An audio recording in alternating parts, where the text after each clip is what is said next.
नमस्कार मंडळी, स्वागत आहे स्वाती आर किचनमध्ये. तर आज मी बनवणार आहे शेव टोमॅटोची भाजी. चला तर मग रेसिपीला सुरुवात करूया. तर इथे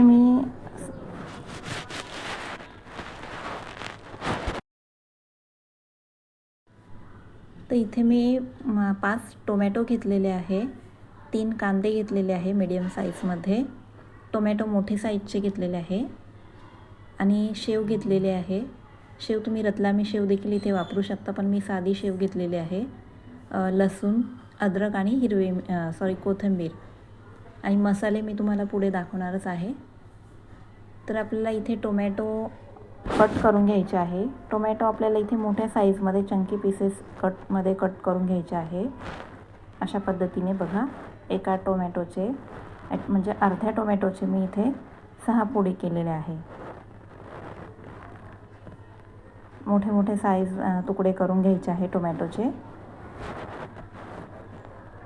तर इथे मी टोमॅटो कट करून घेतलेला आहे. बघू शकता, अशा पद्धतीने आपल्याला टोमॅटो कट करायचा आहे, मोठे मोठे पीस करायचे आहे. आणि एक टोमॅटो मी त्यातला पेस्ट बनवण्यासाठी ठेवलेला आहे. त्यामध्ये आपल्याला लसूण घालायचा आहे. एक टोमॅटो आणि लसणाच्या 5-6 पाकळ्या ह्याची आपल्याला पेस्ट करून घ्यायची आहे. आणि जसं आपण टोमॅटो कापला आहे तसंच आपल्याला इथे कांदा देखील मोठ्या मोठ्या साईजमध्ये कट करून घ्यायचा आहे.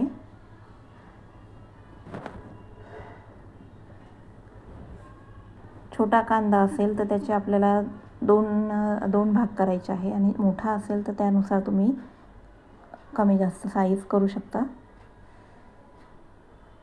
तर हे बघा, मी अशा पद्धतीने पाकळ्या याच्या सुट्ट्या करून घ्यायच्या आहे.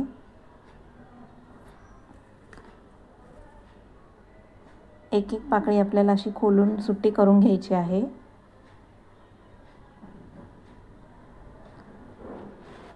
इथे बघू शकता, मी सगळ्या कांद्याच्या अशा पाकळ्या सुट्ट्या करून घेतलेल्या आहे.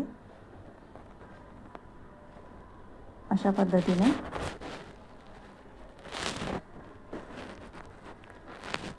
आणि अद्रक आपल्याला एकदम बारीक कट करून घ्यायचं आहे. जेवढं बारीक होईल तेवढं तुम्ही इथे बारीक कट करून घ्यायचं आहे.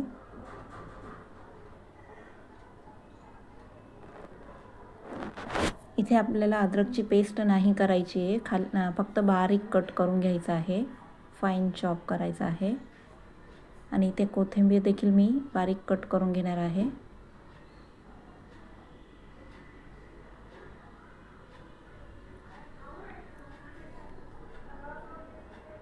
अशा पद्धतीने मी कोथिंबीर पण कट करून घेतलेली आहे.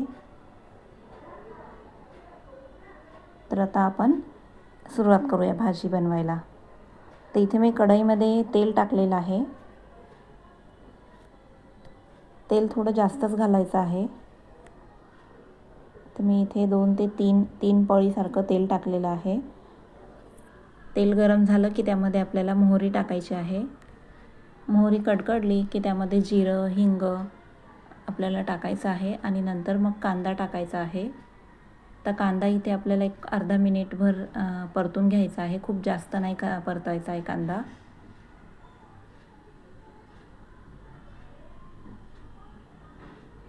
बघा, इथे आपला कांदा थोडासा परतून झाला आहे. त्यानंतर इथे मी टोमॅटो घातलेला आहे. आता हा टोमॅटो पण आपल्याला थोडासा परतून घ्यायचा आहे.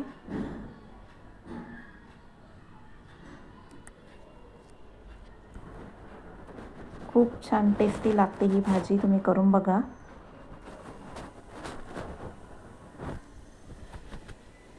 आता थोडासा टोमॅटो आपला इथे परतून झाला की त्यामध्ये आपल्याला पेस्ट घालायची आहे. आपण जी टोमॅटो आणि लसूणची पेस्ट बनवून ठेवली आहे ना, ती इथे घालायची आहे आपल्याला. थोडं झाकण ठेवून अजून थोडंसं मी टोमॅटो परतून घेते. ते बघा, अशा पद्धतीने आपल्याला इथला टोमॅटो आपला परतून झालेला आहे छान.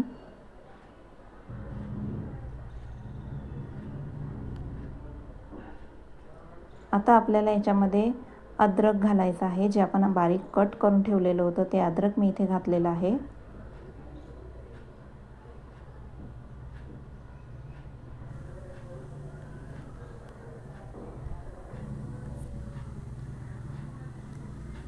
त्यानंतर मग मी इथे टोमॅटोची पेस्ट घालणार आहे. अद्रक घातलं की लगेचच आपल्याला टोमॅटोची पेस्ट पण घालायची आहे.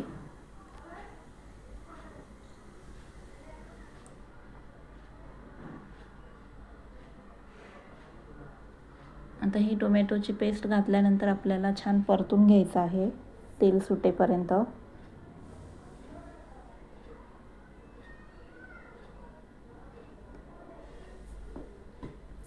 तुम्हाला माझी रेसिपी आवडत असेल तर चॅनलला लाईक, शेअर, कमेंट आणि सबस्क्राईब करायला विसरू नका.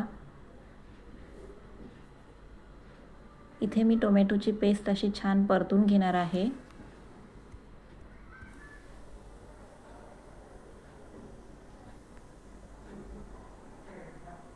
तुम्ही बघू शकता साईडला तेल सुटायला लागलेलं आहे. अजून आपल्याला झाकण ठेवून थोडा वेळ परतून घ्यायची आहे पेस्ट. त्यामुळे काय होईल, आपला लसूण अद्रक जे आहे ते सगळं शिजेल चांगलं, कच्चेपणा त्याचा राहणार नाही. आता बघा इथे छान तेल सुटलेलं आहे आणि मसाला देखील आपला परतून झालेला आहे. छान वाटण जे टोमॅटोचं बनवलं होतं आपण ते. टोमॅटो प्युरी घातल्यामुळे काय होईल की आपल्या भाजीला छान ग्रेव्ही येईल. तर इथे मी मसाले घेतलेले आहे. धणे पावडर, गरम मसाला, लाल मिरची पावडर, हळद, मीठ आणि काश्मीरी लाल मिरची पावडर. तर हे आपण सगळं ह्याच्यामध्ये घालायचं आहे.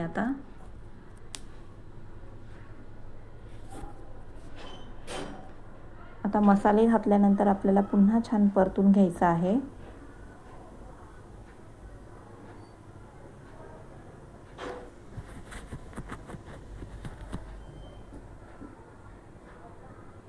तर बघा रंग किती छान आलेला आहे आपल्या टोमॅटोच्या ग्रेव्हीला.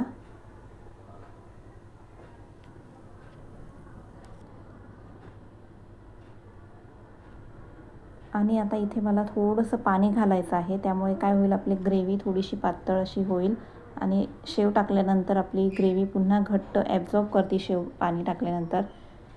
त्यामुळे थोडंसं पाणी इथे घालायचं आहे.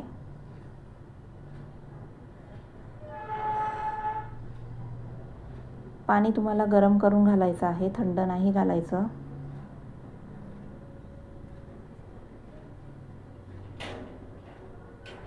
इथे तुम्ही रतलामी शेव वापरली तरीसुद्धा चालणार आहे. तर मी साधी शेव घेतलेली आहे. तर आता मी इथे शेव घालत आहे. तर शेव घातल्यानंतर आपल्याला जास्त वेळ नाही परतायचं. थोडा 1 मिनिटभर आपल्याला इथे परतून घ्यायचं आहे.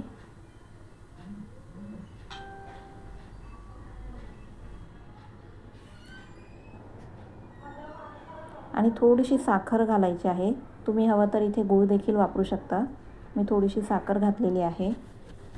तर मंडळी, कशी वाटली तुम्हाला माझी रेसिपी? आवडली असेल तर चॅनलला लाईक, शेअर, कमेंट आणि सबस्क्राईब करायला विसरू नका. चला तर मग भेटूया पुढच्या व्हिडिओमध्ये. तोपर्यंत बाय बाय सर्वांना. कोथिंबीर पण घातलेली आहे इथं वरतून. तर अशा पद्धतीने माझी ही भाजी तयार झालेली आहे शेवची.